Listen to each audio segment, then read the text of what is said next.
Whether reason will prevail depends only partly upon us. We must hope and strive for the best. We must prepare for the worst. Well, that's a very good question. I mean, so this is now sort of almost 9 years. Time flies. My publishers wanted me to call it the collapse of Western liberalism. And I said no, and I still wouldn't write a book called The Collapse of Western Liberalism, because even though we are further down the road today than we were in 2017, considerably further down the road towards a liberal democracy and towards a world safe for autocracy and for authoritarians, it is never game over. For every 2 steps we take backwards, there is a step forward. I mean, I think of the defeat of the Law and Justice Party in Poland. I think of the fact that the hard right Italian government under Giorgia Meloni is not as hard right as we feared it would be. And that, even in the United States, where I think democratic backsliding in Trump's second term has gone furthest and fastest, most crucially, in the last 12 months, you still see, very strong exercises in democratic response to this, with a small d democratic, in last year's off-year elections, for example. So it's never game over.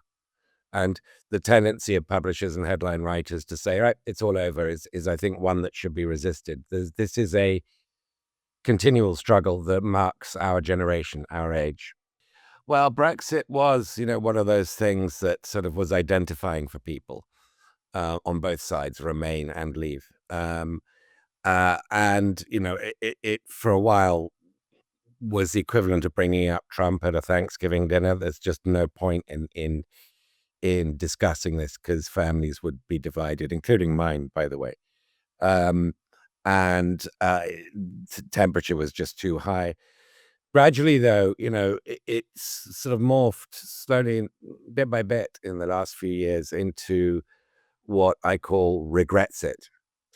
If you look at public opinion in Britain, it's now comfortably more than 60% would like to return to the European membership. But that isn't to say it's likely to happen, because the largest party now in Britain, at least according to opinion polls, is Reform, which is Nigel Farage's party. And there are complications over the fact that Brexit happened, but immigration didn't stop. In fact, immigration doubled. And, this is a real problem for center-left parties around the world, that when you've got low growth, high immigration is not a good idea.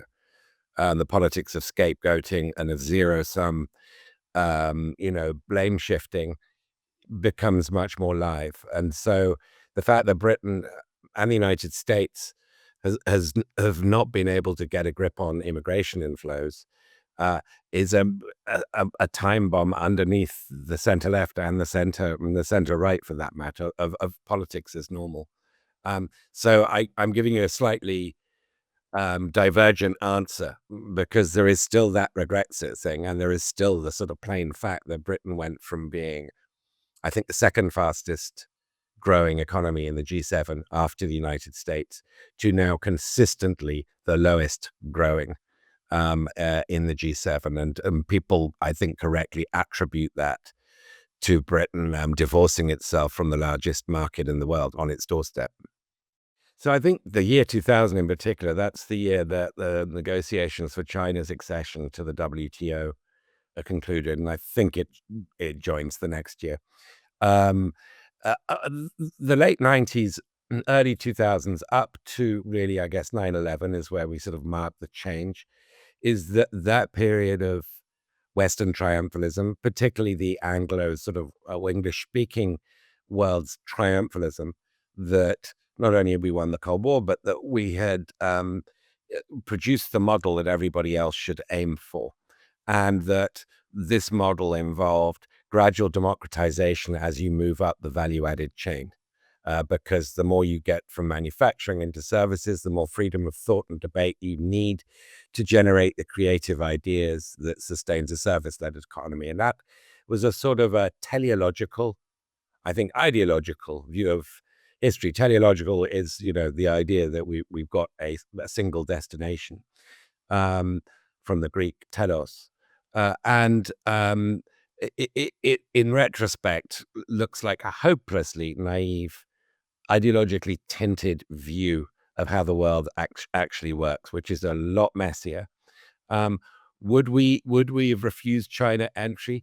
I think we would have realized that even though China had sort of fulfilled the conditions we negotiated with it, and they were not very different to, say, the conditions South Korea negotiated, um, or other tiger economies in the Asia Pacific, that the fact that China is 20 times their size meant we should have approached this question very differently. Um, but we were blinded, but had blind faith that everybody's on the same escalator. We're at the top of the escalator. They're just sort of getting onto it, and they'll be coming up to where we are. They will democratize, and that was a sort of hopelessly naive bet. In retrospect, some were pointing it out at the time, not many, but some were. But in retrospect, I doubt it's got any defenders left.